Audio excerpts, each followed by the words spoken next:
Hola a todos. Lo primero es darles las gracias por formar parte de este nuevo proyecto que está transmitiendo la universidad, de llevarles diferentes talleres o diferentes charlas a toda la comunidad universitaria y en general a todas las personas que pueden entrar a nuestra página para ver las transmisiones. Pues bien, como lo decía mi compañera Mirlo, mi nombre es Emanuel Salomón, yo soy docente en la Universidad Autónoma de Sinaloa, me dedico a las artes plásticas, soy pintor, grabador y escultor. También practico un poquito el dibujo. En esta ocasión, pues yo, basado en mis experiencias, en mi experiencia personal práctica, les voy a dar algunas recomendaciones paso a paso para que ustedes allí en casa puedan trabajar el desbloqueo creativo. ¿Qué es esto? ¿Qué es el bloqueo creativo? Pues es cuando las personas que se dedican a cuestiones creativas o cualquier persona que quiera empezar a trabajar sobre una hoja en blanco, por ejemplo, no sabemos qué hacer. ¿Qué pasa? ¿Qué podemos hacer para enfrentarnos al papel en blanco, al soporte en blanco y empezar a trabajar? Bien, pues lo primero que les voy a decir es hablarles un poquito acerca de lo que yo hago de manera profesional para que vayan poniéndose en contexto y el porqué de lo que va a venir más adelante. Bien, pues yo me dedico a las artes plásticas, trabajo bajo el tema bandera, vaya, de mi carrera, que es la identidad sinaloense. Bajo ese tema yo he venido trabajando diferentes imágenes, tanto de escultura, grabado como pintura, que tienen que ver con escenas de la vida cotidiana en el estado, pero básicamente de la labor que hacen personas que llevan la bandera de Sinaloa, es decir, personas, por ejemplo, que se dedican a la agricultura o que se dedican a la pesca o a hacer diferentes actividades en diferentes pueblos del estado, como por ejemplo en Cozalá, que se dedican a elaborar, por ejemplo, el piloncillo, también que elaboran conserva de papayo, conserva de limón, o por ejemplo lo que hacen en Bairagua, en Surutato, que elaboran también conserva de duraznos, conserva de membrillo o dulce de membrillo y todo esto, ¿no? Entonces, bajo ese tema de la identidad sinaloense y bajo esas experiencias y vivencias que yo he tenido al momento de viajar por el estado, es que yo empiezo a crear toda esta serie de imágenes con las que yo puedo decirles que me considero un artista. Vaya, pues eso es en cuanto a mi presentación. Y ahora entrando al tema que es el desbloqueo creativo, pues, ¿cómo podemos comenzar nosotros allá en casa como papás para ayudar a nuestros pequeños a que empiecen a trabajar cuando se encuentran en un momento en el que ya no saben qué hacer, ya están totalmente aburridos en casa por todos estos días que hemos estado encerrados y ya se topan con una hoja en blanco, ya no quieren trabajar, ya no saben qué hacer, ya no les surgen ideas de su cabecita? ¿Qué es lo que podemos hacer? Bien, lo primero que vamos a hacer es, por ejemplo, ustedes como adultos se pueden sentar con sus pequeños en la sala y entonces empezar a indagar ahí en sus cabecitas vivencias que ellos han tenido en el pasado. Por ejemplo, si en algún momento los pequeños visitaron la playa, visitaron el campo, visitaron algún rancho, algún pueblo mágico, ustedes como adultos que guardan más fácil información teórica, empezarles a platicar o empezar a que ellos se recuerden y que se le empiecen a venir a la mente todas esas vivencias a ellos, porque en el momento del bloqueo creativo ya no recordamos absolutamente nada. Entonces, lo primero es eso, hablarles acerca de los viajes que ellos han hecho para que ellos recuerden lo que ellos han, han visto. Por ejemplo, a lo mejor si ellos fueron a la playa y a ellos como pequeñitos les impactó a lo mejor un atardecer, o a lo mejor se toparon con algún animal en la playa, algún caracol, una estrella de mar, les tocó ver algún pez que se salió del agua, y si eso les causó algún impacto a ellos, pues entonces pueden trabajar a partir de eso para empezar a elaborar imágenes. Por ejemplo, a lo mejor si ellos se toparon con algún pececito, entonces a partir de esa plática, ellos empiezan a trabajar sobre su papel con temas que tengan que ver con el mar. A lo mejor empiezan a dibujar alguna red o alguna persona pescando, ya empiezan a dibujar diferentes tipos de pescados, pero ya a partir de una vivencia, que eso lo hace más personal. Entonces ellos se identifican más con lo que están haciendo y se emocionan de alguna manera para entonces empezar a trabajar sobre el papel en blanco. Otra cosa que tenemos que trabajar también con ellos es hablar de la educación de la mirada. ¿Qué es esto de la educación de la mirada? pues acostumbrarnos a saber observar o a saber ver lo que nos rodea. Es decir, cuando nosotros vamos viajando, por ejemplo, a estos pueblitos que ya mencioné, tratar de hacer que ellos recuerden lo que vieron en el transcurso o en el trayecto de su casa a su pueblo. A lo mejor ellos no recuerdan en primer momento si ustedes les preguntan, pero en sí entonces ustedes empiezan a soltar un hilito por ahí y decirle, oye, ¿te acuerdas cuando te causó risa o te causó gracia alguna acción de tu hermanito y en eso en lo que volteaste para la ventana de fuera del camión o del carro o en lo que sea que fueras viajando y entonces vistes un ave? Entonces trata de recordar qué tipo de ave era, qué tonos de colores tenía, la forma del ave, y entonces empieza a jugar de esa manera con él, con su mente, y entonces ya le puedes decir, ¿sabes qué? Entonces empieza a dibujar, trata de plasmar. Si tú como adulto notases que el pequeño le cambió su cara, sus gestos o sus facciones cuando tú le mencionaste ese objeto o ese animal en específico, entonces quiere decir que ya encontraste el elemento que le causó un poquito de emoción y puedes trabajar por esa parte, decir, ok, ya recuerdo ese animalito, trata de dibujarlo, y entonces vamos haciendo que recuerde más otras cosas, ¿no? Otro tema es, por ejemplo, siempre eh, tener un cuaderno dedicado para actividades creativas con los pequeños. Ustedes como papás pueden comprarles algún cuaderno, un cuaderno de buena calidad podría ser, un papel que resistente, por ejemplo, yo les recomiendo que trabajen un papel que soporte técnicas tanto como secas como húmedas para que ellos puedan utilizarlo sin ningún problema, ¿no? Entonces, es indispensable que tengan ellos en casita un cuaderno para que ellos empiecen a hacer todas estas manchitas. Que no lleven una secuencia como una especie de álbum o como una especie de diario, sino que sea un cuaderno en el que ellos puedan manchar cuando ellos quieran, con lo que quieran, con los materiales que quieran. Más adelantito les voy a mencionar algunos materiales que ustedes pueden utilizar. Si no son materiales que comúnmente utilizan las personas para cuestiones creativas, también podemos utilizar otros que podemos encontrar, por ejemplo, en la cocina, como el café. Bien, pues este cuaderno es muy importante que ellos lo tengan porque cuando nosotros estamos en un bloqueo creativo, lo que podemos hacer es sacar este cuaderno y entonces hojearlo. Por ejemplo, aquí tengo uno que es el que yo manejo.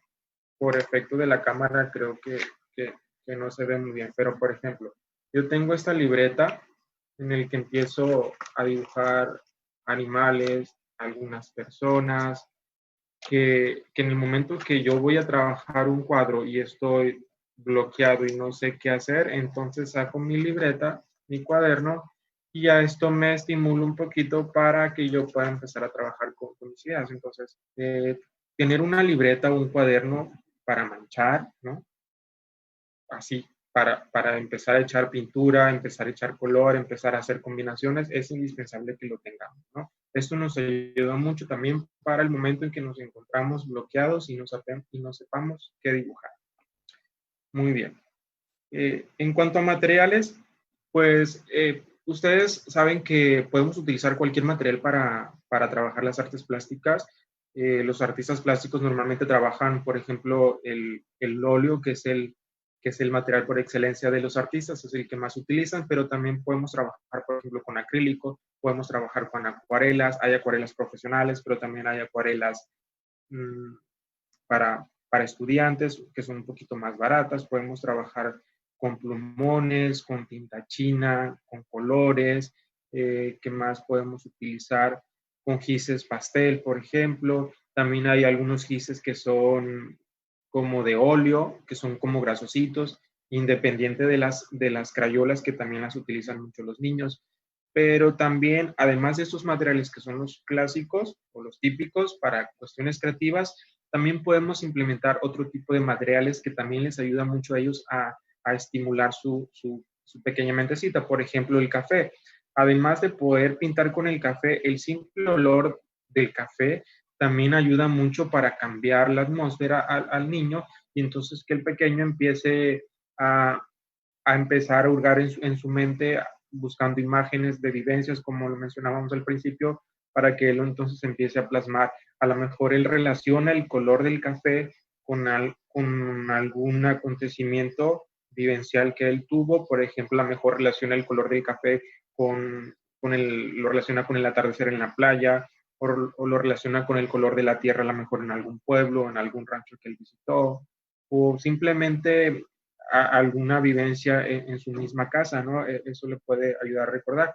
También puede pintar, por ejemplo, los pequeñitos pueden pintar con pigmentos que utilizamos a veces en la cocina para darle color, no sé, a lo mejor en la pastelería, en la repostería. Pueden conseguir también en el supermercado estas tintas mm, vegetales que pueden servir también para pintar. Es muy importante también a veces que utilicemos materiales no convencionales para las artes para aplicarlos a la hora a dibujar, porque eso también, el hecho de trabajar con materiales que no son los adecuados para eso, también como que se vuelve un momento de experimentación. Y acuérdense que a los niños les gusta mucho experimentar, les gusta conocer, tienen muchas inquietudes, y utilizar materiales que no son para eso también a ellos les agrada mucho, ¿no? Porque es como que están rompiendo la regla y a ellos les fascina eso de romper las reglas, ¿no? Entonces ustedes denles materiales que no son para artes y a ellos les va a fascinar también, ¿no? Y eso también nos puede ayudar un poquito para ir desbloqueando la creatividad. Yo he trabajado, por ejemplo, con algunos niños si no con esos pigmentos vegetales, también, por ejemplo, con los saborizantes de aguas frescas. Estos sobrecitos, para no decir marcas, pero que vamos al súper y encontramos muchos. Y con esos también pueden hacer algunas pinturas. Pueden trabajar algunos colores como acuarelables, por ejemplo, ¿no? Y también incluso pueden mezclar pintura con esos materiales orgánicos. Otro material que pueden utilizar también para trabajar con ellos y que no es para artes, por ejemplo, pueden pintar con la tierra, ¿no? Pueden hacer una pastita de lodo y empezar y utilizar, por ejemplo, en este caso el dedo o algún pincel para empezar a manchar la libretita, y entonces eso nos va a ir dando incluso hasta una textura, algo que también va a aportar un plus para la hora de que queramos desbloquear nuestra mente creativa, ¿no? Em, otro tema que es muy importante, por ejemplo, jugar. Jugar, además de platicar acerca de estas vivencias, es también muy importante que juguemos para que ellos, los pequeños, desbloqueen su mente.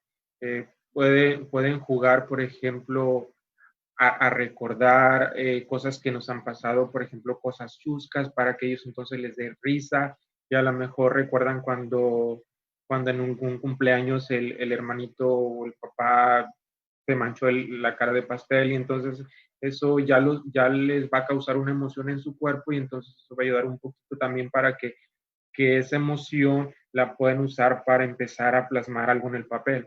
A lo mejor le recuerda la sensación que ellos sintieron al momento de verle la cara al hermanito llena de pastel, y entonces se les antoja trabajar con algún material texturizado. Por ejemplo, pueden mezclar, yo he mezclado, por ejemplo, la harina con pegamento y un poquito de color vegetal para empezar a pintar sobre un soporte rígido. En este caso puede ser un cartón, un pedazo de madera, o también pueden tener hasta una pared especial de la casa para que los pequeños puedan utilizarla como un soporte para estar experimentando, ¿no? Y como en este caso se utilizan materiales que por cuestión de la intemperie o que lavan la pared se cae, ustedes pueden estarle haciendo como un registro fotográfico para que también lo peguen en su libretita de ideas, para que ellos puedan también estar logueando en un momento en el que ya se encuentran bloqueados creativamente. Estos juegos además incluyen, por ejemplo, la experimentación con los materiales, es decir, estar trabajando a lo mejor texturas con ciertos materiales. ¿A qué me refiero a esto? Es, por ejemplo, empiezan a hacer una serie de garabatitos, a lo mejor con un plumón o con el café o con el pincel, empiezan a hacer tramas en una hoja, empiezan a hacer efectos de humedad, trabajar sobre un papel con agua, empezar a echar gotitas de tinta o de algún pigmento natural. Por eso les decía que pueden ustedes comprarle a sus pequeños como una libreta que soporte tanto técnicas húmedas como tanto técnicas secas, con el fin de que podamos experimentar con la libreta.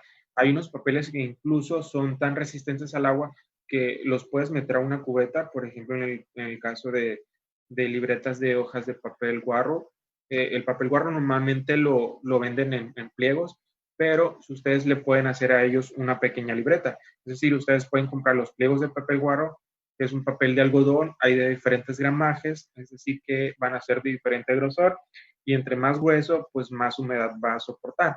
Entonces ustedes pueden recortar esos pliegos de papel en hojas pequeñas y engargolarles esas hojas y ya hacerles una libreta de técnicas húmedas, porque en sí, pues yo no he visto que vendan libretas de papel guarro, pero ustedes se lo pueden hacer para que ustedes puedan trabajar con todas estas técnicas, ¿no? Y como les decía, ese papel a mí me gusta mucho porque incluso te lo puedes meter en agua, puedes, por ejemplo, teñir agua, meterla, a los niños les va a fascinar también hacer cosas que no sean las típicas que hacen ellos en la clase de arte, es decir, cuando ellos están en la escuela, pues lo más típico, lo normal es que se sienten sobre su mesa, trabajen con su libreta y el profesor les esté dando algunas indicaciones y entonces ellos empiecen a trabajar bajo ciertos lineamientos que a veces a los niños no les parece, ¿no? Porque eso termina por bloquearlos a ellos, porque si ellos están acostumbrados a seguir pautas de un profesor, cuando ellos están en casa, pues entonces es cuando llega esto de bloqueo creativo y ellos no saben qué hacer si alguien no les da indicaciones o si alguien no les da órdenes o no les da la pauta para que ellos empiecen a trabajar. Entonces, esta libretita pues sirve mucho para estimular su creatividad, para hacer que ellos mismos propongan ideas, propongan formas y que no estén recibiendo órdenes de alguna persona, como en el caso de un profesor, porque entonces esto termina por bloquearlos. Bien. Eh, Otro tema del que les quiero platicar es acerca de trucos para soltar la mano. ¿Qué significa esto?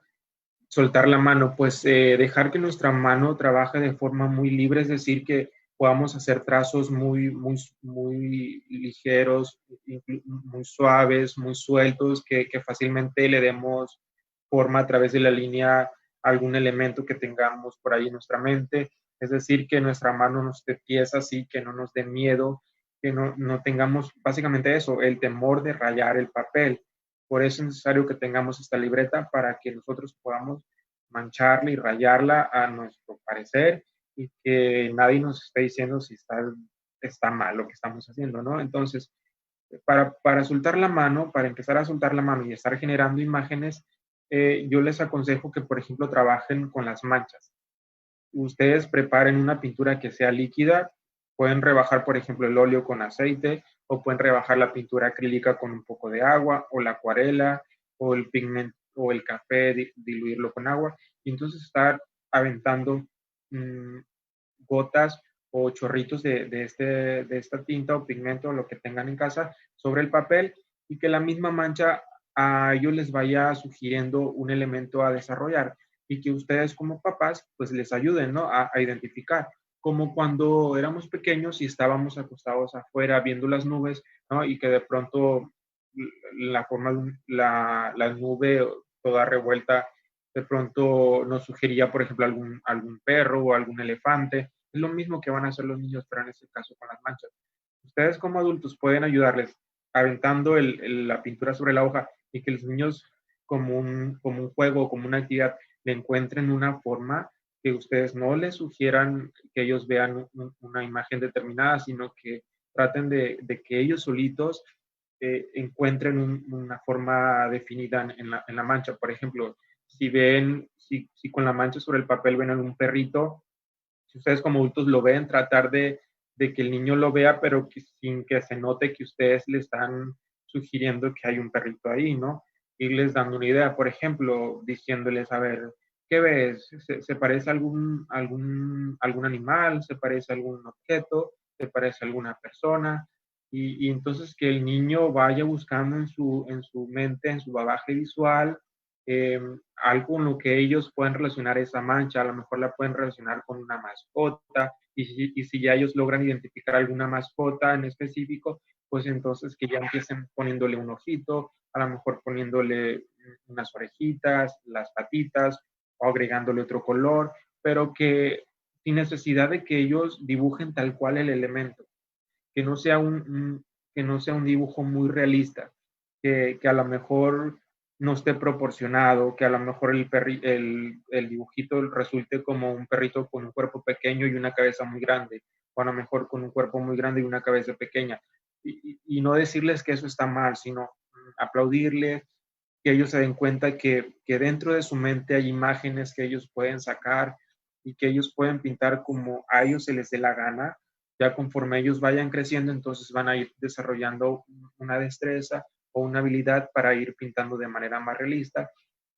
Y pues no tratando de decirles que eso está mal, porque al momento de señalarles, nosotros terminamos por bloquear y por eso estamos hablando ahora del desbloqueo creativo, porque normalmente los maestros o los papás terminan por bloquear la mente creativa de los pequeños al estarles señalando a lo mejor sus errores, ¿no? Entonces, se trata de que los pequeños tengan total libertad de trabajo, tengan total libertad creativa, que ellos pinten lo que ellos quieran de la manera que quieran, que si van a dibujar algún pequeño retrato, que ellos lo pinten con ojos grandes, con ojos pequeños, y no estarles diciendo, mira, a mí me parece que a lo mejor le dibujaste los ojos muy grandes, ¿no? Porque normalmente es lo que hacen algunos papás cuando ven que dibujan un retrato a los niños, por ejemplo, empiezan a hacerle sugerencias, y eso es lo que a los niños no les parece, porque cuando empezamos a sugerirle, es cuando entonces ellos se dan cuenta que o sienten que lo que están haciendo está mal,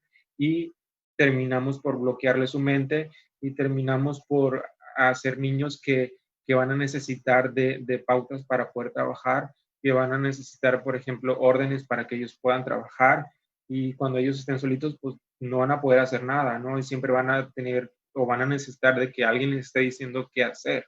Entonces, evitemos hacer sugerencias con ellos, ¿no? Lo único que podemos sugerirle, por ejemplo, a lo mejor es utilizar ciertos materiales, ¿no? Que estén acordes a su edad. Por ejemplo, no dejar que a lo mejor que los niños utilicen materiales como el óleo, que suele ser tóxico por ser de aceite, o a lo mejor porque huele un poquito y los puede marear si quizás a ellos no les gustan mucho los olores fuertes. Pero de sugerir, pero hacer sugerencias respecto a lo que ellos están haciendo y cómo lo están haciendo, así no cruzar esa línea, porque entonces vamos a bloquearle su mente y en un futuro ellos ya no van a poder trabajar de manera independiente, ¿no? Entonces, eso es muy importante. ¿Sí? Y para seguir hablando acerca de las manchas, por ejemplo, les comentaba acerca de pues, que podemos manchar con pintura líquida, pero también podemos manchar con materiales secos. Es decir, a lo mejor podemos utilizar las crayolas para hacer una mancha sobre el papel o que el pequeño haga una mancha y posterior, utilizando otra técnica diferente, empezar a trabajar otros detalles. A lo mejor podemos pintar como base una mancha con una cera y entonces podemos utilizar una tinta china para darle algún contorno o podemos utilizar algún lápiz de color para entonces ponerle unas orejitas a algún animal y que a lo mejor al final resulta un animal fantástico, no precisamente tiene que ser un perro o un gato, un conejo o algo que ellos conozcan. Y como les mencionaba al principio, es muy importante que ellos tengan una capacidad de observación muy amplia para que ellos puedan guardar información. Ustedes como papás, cuando están viajando, por ejemplo, con ellos, estimulen que ellos empiecen a observar lo que les rodea, que tratar de sacarlos del teléfono, de la tableta, de cuestiones tecnológicas, para que entonces ellos empiecen a observar lo que hay allá afuera y puedan guardar esta información visual para en un momento de bloqueo creativo empezar a sacarla de ahí, bajarla de su pequeña nubecita y plasmarla sobre el papel a través de todas estas técnicas en las que podemos mezclar tanto pinturas líquidas como, como materiales secos, que secos vendrían siendo, por ejemplo, los lápices, los gises, que pueden ser gises pastel o gises al óleo o, o cualquier otro material que ustedes puedan tener por allí en casa. Incluso hasta en algún momento, si las mamás, por ejemplo, desechan algún maquillaje, si ya tiene algunas orillitas y ya no pueden sacar ustedes es suficiente como para pintarse, se los pueden dar a ellos para que entonces ellos con un pequeño pincelito pueden utilizar ese maquillaje también para pintar sobre el papel y pintan bastante bien, ¿no? Y como una técnica para experimentar, es buenísima. Y aparte a ellos les va a fascinar poder utilizar las pinturas de mamá para hacer sus dibujos, ¿no? Un material que normalmente ellos no, un material al que normalmente ellos no tienen acceso, pero si ustedes les permiten, a lo mejor eso les puede ayudar un poquito a ellos para sacar ideas y plasmarlas sobre el papel con las pinturas de mamá, ¿no? Bien, otro tema es que vayamos identificando el imaginario de los pequeños.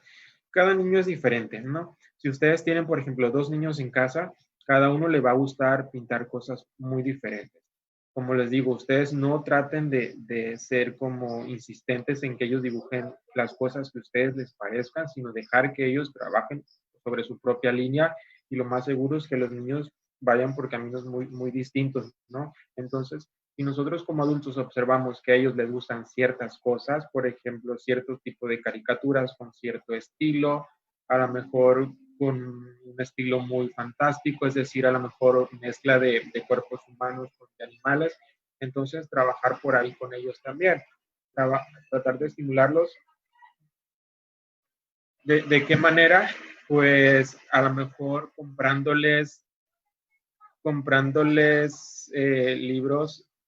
libros que tengan que ver con el estilo de dibujo que a ellos les gusta, por ejemplo, a lo mejor comprándoles cuentos o comprándoles libros de otros artistas también ayuda mucho, comprándoles como estos especies de catálogos que a veces en el súper venden algunos baratos, ¿no? Yo he encontrado en el súper algunos catálogos de pintores que, que no superan los 100 pesos, entonces también cuando ya identificamos los gustos de los niños, entonces comprándole este tipo de materiales que a ellos les pueda servir para en un momento dado es despertar su pequeña mente creativa, ¿no? Así como también comprarles figuritas que tengan que ver con los gustos de ellos, a lo mejor si les gustan, por ejemplo, los dinosaurios, comprarles estas figuras de dinosaurios, si les gustan, por ejemplo, los animales marinos, comprarles figuritas que tengan que ver con animales marinos o incluso hasta tenerles alguna pecera ahí en vivo para que en algún momento dado eso también les ayude a ellos para empezar a representar alguna escena que tenga que ver con el mar, ¿no? Y pues al final, para finalizar, pues quiero darles las gracias por este tiempo que me pusieron atención y espero que mis recomendaciones les sirvan en algún momento para poder trabajar con ellos.